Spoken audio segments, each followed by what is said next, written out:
Assalamualaikum warahmatullahi wabarakatuh. Halo, selamat pagi anak-anak. Bagaimana kabarnya hari ini? Alhamdulillah kalau semuanya dalam keadaan sehat. Semoga kita semua selalu dilindungi dan dijauhkan dari hal yang buruk ya. Semoga kita dapat menjalani aktivitas kembali seperti biasanya. Bisa bermain di luar rumah, bisa sekolah kembali secara tatap muka. Baiklah anak-anak, sebelum kita belajar, alangkah baiknya kita berdoa terlebih dahulu ya, agar kita diberikan pemahaman. Baiklah kita berdoa. Berdoa menurut agama dan kepercayaan masing-masing dimulai.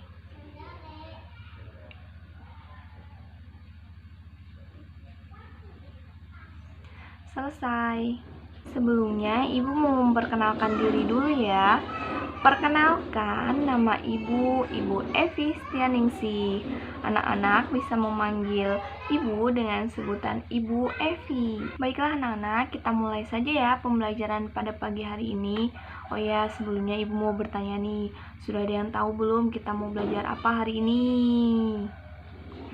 Oke, kita langsung aja ya.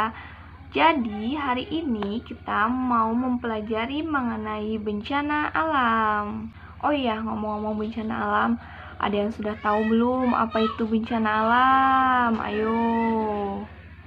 Bencana alam adalah suatu peristiwa yang mengakibatkan dampak besar bagi populasi manusia. Oh iya, kira-kira apa saja sih peristiwa yang termasuk ke dalam bencana alam? Ayo, ada yang tahu nggak? Kalau ada yang tahu, angkat tangannya ya. Jadi, peristiwa-peristiwa yang termasuk ke dalam bencana alam itu banyak ya. Ada banjir, ada gunung meletus, ada tsunami, ada kebakaran, ada kekeringan, dan juga ada wabah penyakit nih.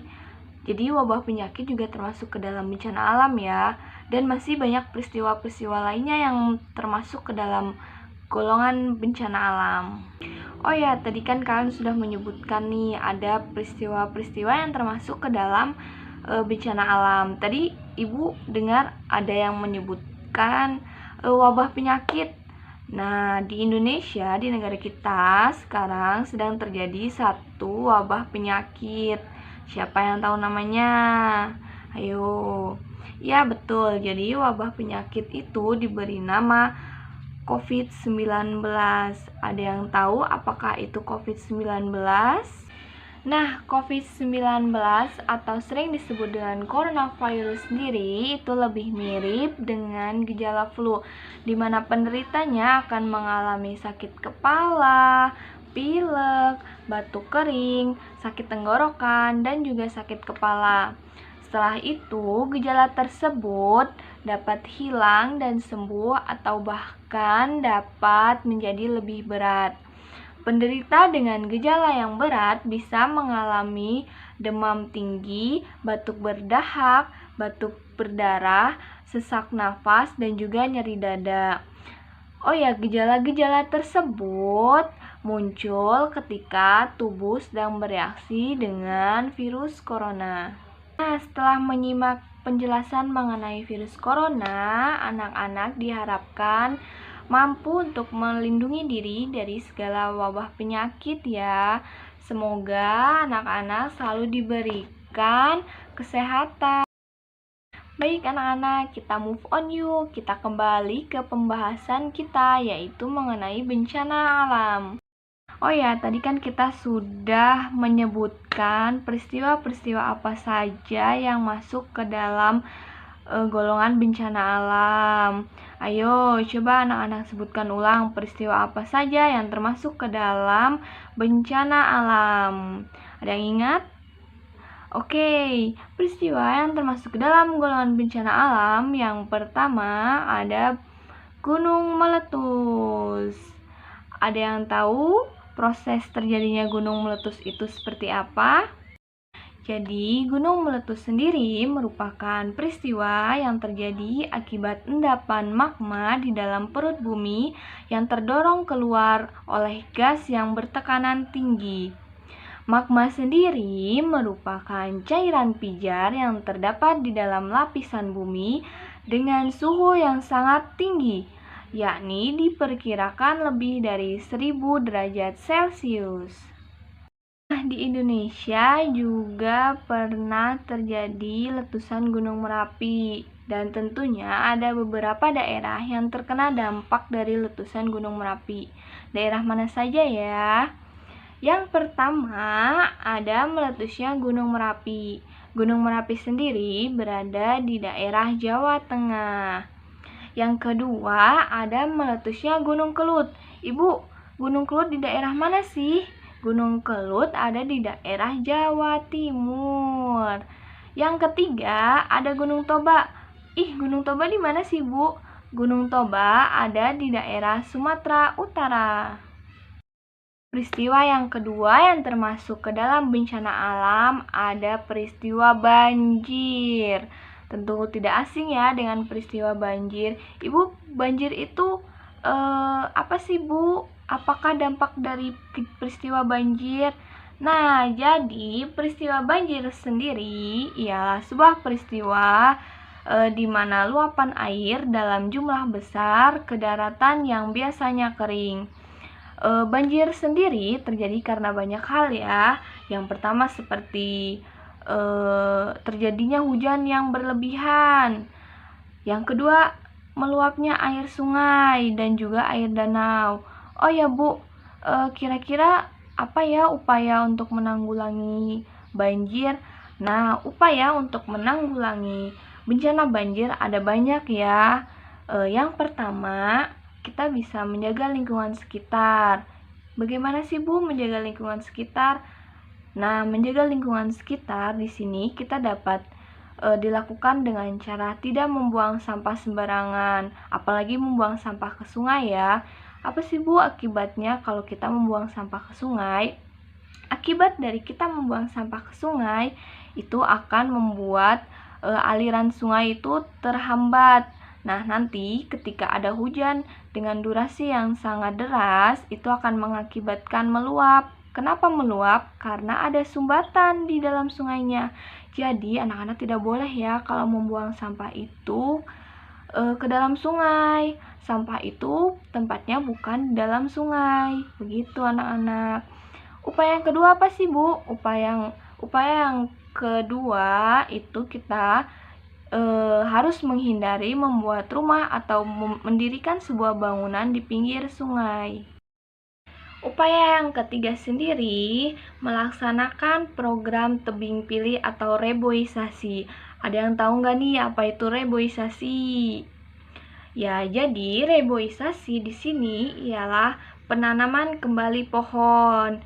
Nah, kan seperti zaman sekarang udah jarang sekali kita temukan hutan-hutan yang pohonnya masih lebat.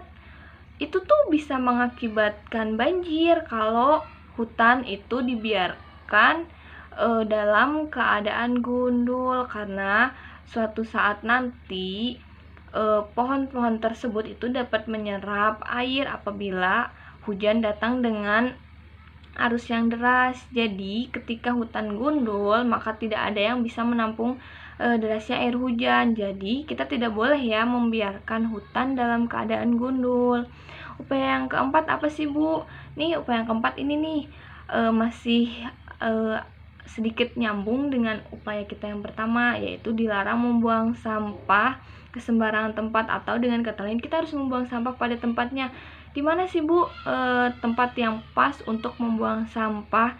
Karena sampah plastik itu susah diurai, kita bisa membakarnya ya, tapi membakar sampah plastik tidak disarankan karena nanti asap dari pembakaran sampah plastik dapat menyebabkan pencemaran. Begitu anak-anak. Lalu upaya yang terakhir nih, upaya yang kelima, kita harus rajin-rajin membersihkan saluran air.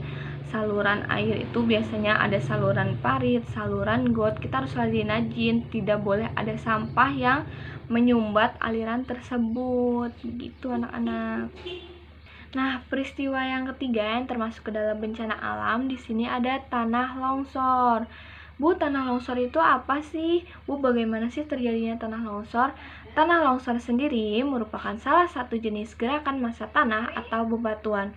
ataupun pencampuran keduanya dan lalu menuruni lereng.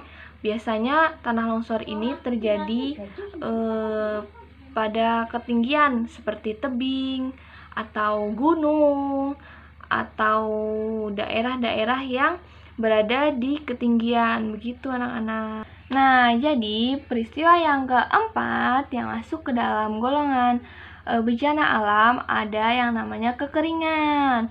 Ada yang tahu nggak apa itu kekeringan?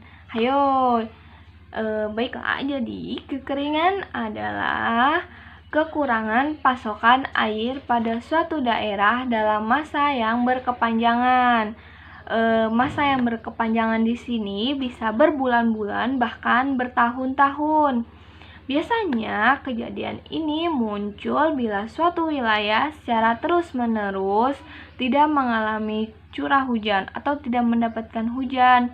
Nah, kekeringan ini bisa berdampak buruk ya, bisa membuat tanah kita menjadi pecah-pecah atau bahkan kita tidak bisa hidup normal karena kekurangan air. Kita mandinya susah, mencari air buat minum susah. Pokoknya kekeringan ini merupakan sebuah masalah yang cukup besar. Jadi kita sekarang akan memasuki peristiwa yang kelima, peristiwa terakhir yang masuk ke dalam peristiwa-peristiwa bencana alam. Yang kelima ini ada peristiwa yang bernama tsunami. Ada yang tahu nggak tsunami itu seperti apa? Baiklah, tsunami sendiri merupakan gelombang air besar yang diakibatkan oleh gangguan di dasar laut seperti gempa bumi. Nah, tsunami juga pernah terjadi loh di Indonesia dan ada beberapa daerah nih yang terkena dampak dari terjadinya tsunami. Ada yang tahu nggak daerah mana aja? Baiklah, jadi daerah-daerah yang pernah terdampak tsunami, yang pertama ada tsunami Palu, tentunya daerah Palu ya. Tsunami Palu ini terjadi pada tahun 2018. Yang kedua ada tsunami Pangandaran. Ayo, ada yang tahu nggak daerah Pangandaran di mana? Daerah Pangandaran tepatnya berada di Provinsi Jawa Barat ya. Nah, tsunami Pangandaran terjadi pada tahun 2006. Begitu anak-anak. Baiklah anak-anak, kita sudah membahas mengenai peristiwa-peristiwa apa saja yang termasuk ke dalam bencana alam. Kira-kira anak-anak pada kasihan gak sih sama para warga yang menjadi korban dalam bencana alam tersebut? Pasti banyak tuh ya korbannya. Mereka bakal kehilangan rumah, kehilangan harta benda, mereka tidak bisa sekolah. Nah, kira-kira dari anak-anak ada yang tahu nggak sih bagaimana caranya agar kita dapat membantu? Kira-kira kita dapat memberikan bantuan apa sih Bu agar kita dapat membantu para korban bencana alam? Jadi anak-anak, Ibu akan memberitahu ya beberapa upaya membantu korban bencana alam. Yang pertama, kita bisa ikut berdonasi. Ibu, donasi itu apa sih, Bu? Donasi itu menyumbangkan sebagian dari apa yang kita miliki. Apa aja sih, Bu, yang dapat kita donasikan? Banyak ya anak-anak, kita dapat mendonasikan uang jajan kita, atau kita dapat mendonasikan baju-baju yang masih layak pakai, atau kita dapat mendonasikan makanan. Gitu anak-anak.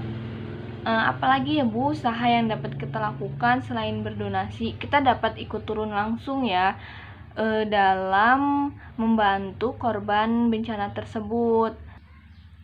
Tetapi untuk turun langsung ke lapangan membantu para korban bencana alam ini harus dilakukan oleh orang-orang yang memiliki kemampuan khusus ya, seperti mereka dapat menolong, mereka dapat mengobati. Untuk menolong langsung korban bencana alam ke lapangan itu tidak sembarangan orang ya.